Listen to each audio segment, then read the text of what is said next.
Most people picture themselves living well into their late 80s, staying clear-minded and steady on their feet. But real longevity isn't decided by a calendar date. It's shaped quietly by daily choices, the ones that either keep your body engaged or slowly let it drift into autopilot. After 60, small habits matter more than ever. Your muscles listen to how you use them. Your balance listens to how often you challenge it. Your brain listens to the signals your body sends with every step, stretch, and breath. That's why the next 12 months are powerful. Not because of fear, but because your routine can either renew you or run you down. Today, I want to share 5 patterns that quietly shorten vitality and 5 corrections that can help you finish strong. No extremes, no guilt. Just clear adjustments you can start today. Stay with me to the end. The final mindset shift is the one most people never talk about, and it changes everything. Let's start with the most common pattern. Reason, number 1. They stop moving with intention. Movement is not a chore, it's your body's language. When you move on purpose, your nervous system wakes up. Signals travel from your feet to your spine to your brainstem. Posture organizes. Breathing deepens. Mood steadies. You feel present again. What happens when movement turns optional? It rarely stops all at once, it fades. You retire and walk less. Stairs feel tiring, so you avoid them. Errands shift online. Chairs do more of the work. Soon, you're moving because you have to, not because you choose to. That's survival movement, and it keeps you upright but not strong. Without intention, muscles quietly shrink from disuse. Joints stiffen because they're underloaded. Balance dulls because it isn't challenged. Even confidence dips. Because how you stand, reach, and stride continually teaches your brain who you are. When posture collapses, the chest has less space. Breathing becomes shallow. Energy drops. It feels like just aging, but often it's simply undertraining the basics. The correction: short, daily, purposeful practice. You do not need a gym membership or long workouts. You need signals. Brief, consistent, targeted. Try this simple 10-minute framework once or twice a day. Align 2 minutes. Stand tall against a wall. Heels, hips, shoulder blades, and the back of your head touching. Slide the crown of your head up, tuck the chin slightly, soften the ribs. Take 6 slow breaths. In through the nose, out longer than in. This resets posture and calms the nervous system. Activate 4 minutes. Sit to stand, X 10 SU 12 from a chair without using hands. Wall push-ups X 8 to 12 or counter push-ups. Standing band row X 12 or towel row to wake up your upper back. Move without rushing. Focus on form and smooth breathing. Balance and gait 2 minutes. Single leg stand 20 to 30 seconds each side. Hold a counter lightly if needed. Heel to toe line, walk across the room and back. Eyes forward, chest lifted. Mobility finish, 2 minutes. Calf and hip flexor stretch. 30 to 40 seconds each side.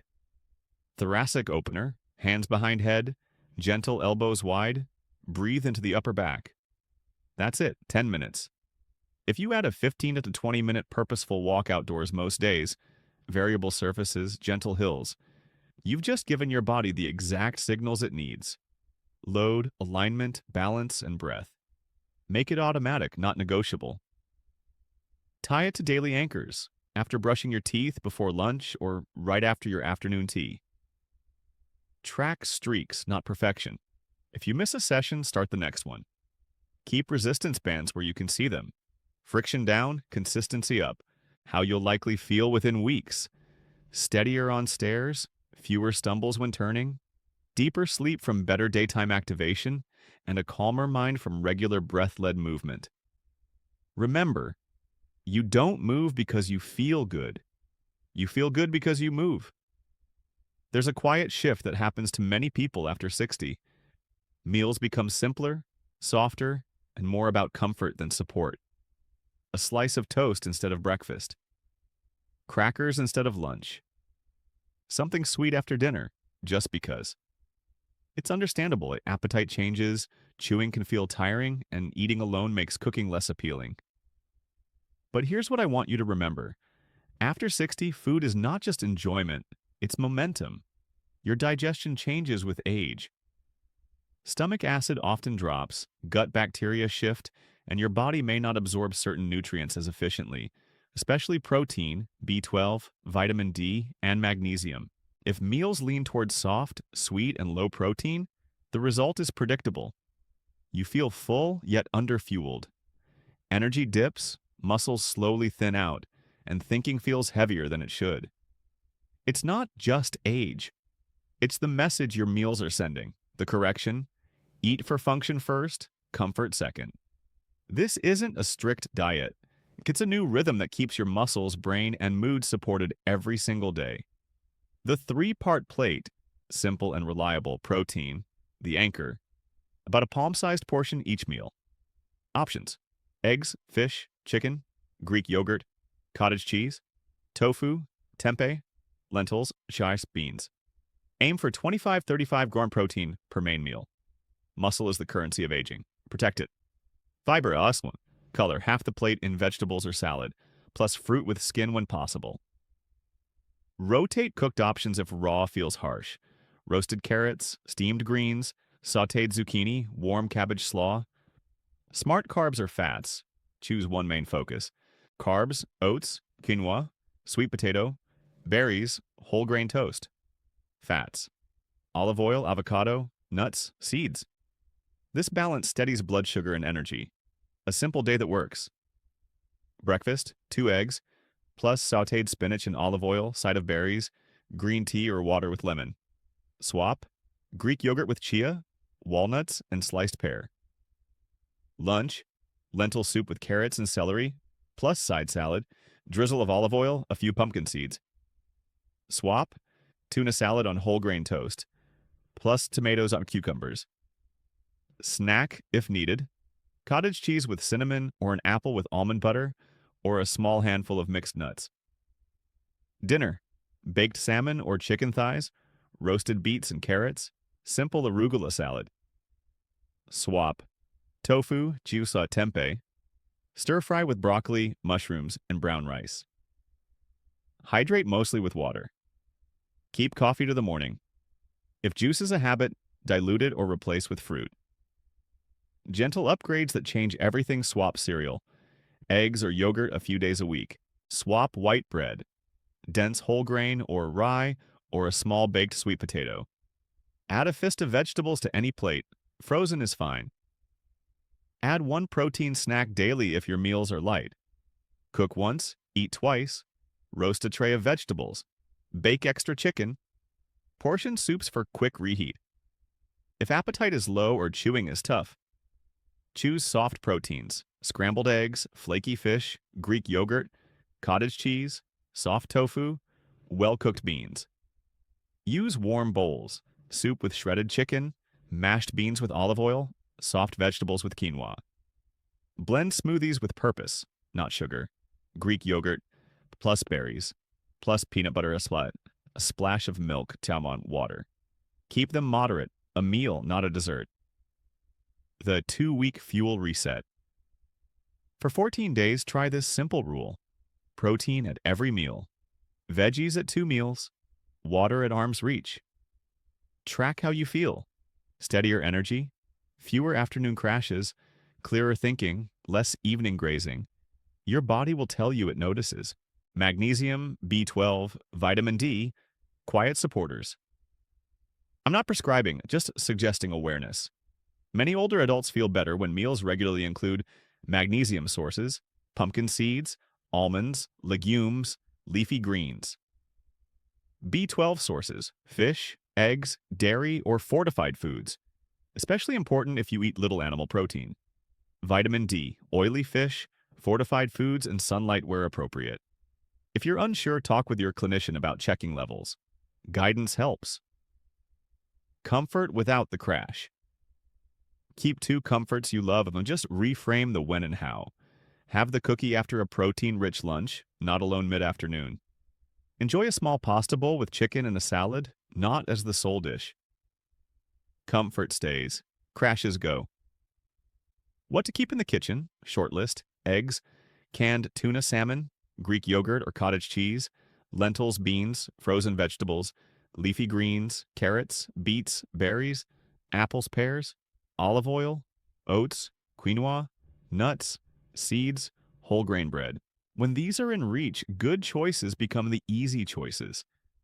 The goal isn't perfection, it's intention. Ask before each meal, will this help me move, think, and sleep better today? If the answer is mostly yes, you're on track. Small, steady changes will show up where it matters, in your energy, your mood, your walks, and your sleep. Connection isn't just about company, it's medicine. It balances your nervous system, strengthens your memory, and keeps your spirit alive. But as the years pass, many people's worlds quietly begin to shrink. You stop calling old friends, you skip gatherings because they feel like effort, family visits get shorter, days get quieter until silence becomes the new normal. It feels harmless, even peaceful at first. But isolation doesn't just touch your emotions, it rewires your biology. When social connection fades, your brain stops receiving stimulation that keeps it sharp. Your immune system weakens. Cortisol, or your stress hormone, rises.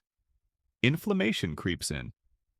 You may still look healthy, but your cells start acting as if life has slowed down. The truth is, conversation is neurological exercise. Every time you talk to someone, remember details, respond, listen, laugh, your brain fires on multiple levels. It processes tone, body language, rhythm. It keeps your memory pathways open and your emotional circuits alive. That's why people who stay socially engaged into their 70s and 80s have stronger cognitive function, lower stress, and more stable health. The correction: rebuild connection on purpose. Not quantity, but quality. You don't need 100 friends, you need real interaction a few times each week. Conversation that reminds your brain, I belong here, I still matter. Here's a simple 7-day connection plan that works even for introverts. Day 1, reconnect. Call or message someone you haven't spoken to in months. Not a quick, how are you? Ask about something specific you remember. Let them feel you truly listened before. Day 2, step out. Take a short walk outside and greet at least one person. A nod, a smile, a small exchange. It resets your nervous system more than you realize. Day 3, family touchpoint. If you have children or grandchildren, schedule a short video call. Ask them to tell you something new they've learned. Stay curious. Curiosity keeps the brain flexible. Day 4, join, don't scroll. Find one in-person or local group. Library reading circle, gardening club, walking group, volunteering project. Show up once. The hardest step is the first. Day 5, give, don't wait. Offer small help. Carry groceries for a neighbor, bake something, share tools. Acts of service lower loneliness faster than receiving help. Day 6, digital connection done right. If you use social media, set a timer. Use it for reaching out, not just scrolling. Comment meaningfully, share encouragement. Passive consumption increases isolation. Engagement reduces it. Day 7, reflect and repeat. Write down who made you smile or who you helped. Keep a tiny log. It reminds your mind that connection is part of your purpose. How it changes your biology. After 2 to 3 weeks of regular interaction, cortisol drops, serotonin and dopamine rise, sleep deepens, and your body's repair signals activate again. You literally become more resilient to stress, infection, and memory loss, not through pills, but through people. And if mobility is limited, don't let that stop you. Connection doesn't always need distance. A phone call, video chat, letter, even a shared meal at home. Each one matters. The key idea: you don't outgrow connection. You grow into a deeper need for it. So if your world feels smaller lately, don't wait for others to reach out first. Take the first step. Always. Because every time you engage, your body remembers life is still happening. And it chooses to stay part of it. One of the most harmful myths about aging is that poor sleep is just part of getting older. It's not. Restless nights, early wake-ups, and constant fatigue are not inevitable. They're a sign that your body's rhythm has lost its anchor. Sleep is not passive, it's the most active repair your body performs. During deep sleep, your brain clears waste and resets your emotional balance. Your hormones regulate, your immune system rebuilds. When that rhythm breaks, even slightly, and everything from your memory to your metabolism suffers. So when someone says, I only sleep 4 hours, but I'm used to it, they're not adapting, they're coping. And the longer they cope, the faster aging feels. The correction, restore rhythm, not just hours. It's not about forcing more sleep. It's about teaching your body when to rest and when to rise. Step 1. Respect the light. Your body doesn't tell time by the clock. It tells time by light. Bright light in the morning signals wake-up hormones. Dim light at night signals sleep hormones. If you stay under bright bulbs or phone screens late into the evening, your brain keeps producing alertness chemicals, not melatonin. Try this. Get 10 but 15 minutes of daylight within an hour after waking. Step outside, even on cloudy days. After sunset, dim indoor lights. Use a lamp, not the ceiling light. Turn off bright screens 1 to 2 hours before bed, or switch to a warm filter. You'll start to feel sleepy at the right time again. Not because of pills, but because your circadian rhythm finally feels the difference between day and night. Step 2. Cool the environment. To fall asleep deeply, your core temperature must drop slightly. A warm bedroom prevents that process. A cool one invites it. Cool one.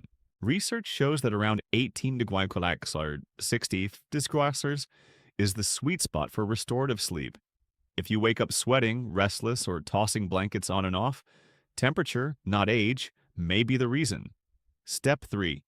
Create a ritual that tells your body it's safe now. Your nervous system can't rest while it feels on alert. That's why you can feel tired but wired. A short ritual before bed can change that. Try this simple wind-down routine. 10 slow breaths, each exhale slightly longer than the inhale. Gentle neck and shoulder rolls. Ease the day's tension. Write one gratitude line in a notebook. These signals tell your brain you're done for today. You can let go now. Step 4. Support sleep naturally. You don't need strong pills that sedate rather than restore. Instead, focus on gentle helpers that calm the system. Magnesium glycinate or magnesium malate, evening meal or tea. Chamomile or lemon balm tea. Warm bath or foot soak 30-60 minutes before bed. Soft instrumental music. 60-70 beats per minute slows the heart rate naturally. And remember, what happens during the day shapes your night. Even light movement, daylight, protein-rich meals, and real human connection all improve sleep depth that night. Sleep doesn't begin at bedtime. It begins at breakfast. Step 5. Track and tweak. If sleep feels broken no matter what you try, don't ignore it. Track it. Note what time you go to bed, wake up, eat last, use screens, and how you feel next morning. Patterns always emerge. If snoring, gasping, or severe fatigue are constant, ask your doctor about a sleep study. Fixing apnea or restless sleep often adds not just better mornings, but years of clear, energetic life. The takeaway: you're not too old to sleep well. You're not too late to retrain your rhythm. Your body wants to rest deeply. You just have to give it permission. So tonight, turn off one light earlier. Breathe slower, and tell yourself what's true. Rest is not wasted time. It's repair time. When you sleep well, everything else improves. Your mood, your balance, your immune system, your patience, your memory. You don't need perfect nights. You just need intentional ones, because good sleep doesn't just extend life. It restores the life within your years. This is the hardest one. Not because it's rare, but because it's everywhere. It doesn't look like illness. It doesn't show up on scans. It begins quietly, when every day starts to look the same. When there's nothing to aim at, nothing to build, nothing to protect or grow. It's not a loss of time. It's a loss of meaning. And when meaning fades, the body follows. You see, purpose isn't a career or a schedule. It's a signal to your nervous system that says, Keep going, I'm still needed. When that signal disappears, the system begins to downshift. Slowly but surely. You retire not just from work, but from effort. Deadlines vanish, so does direction. At first, it feels like relief. No pressure, no rush. But soon, that quiet becomes too quiet. Your posture softens, appetite dulls, motivation fades. It's not because you're old, it's because your brain no longer sees a reason to stay alert. The human body is beautifully efficient. It won't waste energy where there's no intention. Without purpose, your biology literally begins to prepare for exit. Not immediately, but gradually. The immune system weakens, memory dulls, blood flow slows, hormones drop. Not because life is ending, but because your body assumes it's no longer needed. The good news? Purpose can return at any age. It doesn't require a grand mission. You don't need to build an empire or write a book. Purpose begins with a question. What can I still give? That question wakes something inside you. It sharpens your eyes, straightens your back, steadies your hands, because the moment you decide that your presence still matters, your body listens. Purpose can be small, but small doesn't mean weak. It could be watering a garden with care. Calling your grandson to listen, not advise, just listen. Volunteering once a week. Mentoring someone younger. Learning something new, even a recipe. Caring for a pet. Writing your memories down. Walking every morning so you can stay strong for someone you love. Each of those is purpose in action. Each one tells your brain, I still participate. Because the opposite of aging isn't youth, it's engagement. And once you engage, your biology changes. Your hormones rebalance, digestion improves, your posture lifts. Why? Because the body follows the mind, and the mind follows purpose. So if you've been drifting, waiting for energy or motivation to come back, don't wait. Choose something to move toward, even if it's small. Especially if it's small. A small reason is enough to keep a system alive. And if you ever feel like you have nothing left to give, remember this. Your presence, your words, your wisdom, your time are still medicine for someone else. You are never too late. You are right on time to begin again. Most people don't die because they're old. They die because they've stopped participating in life.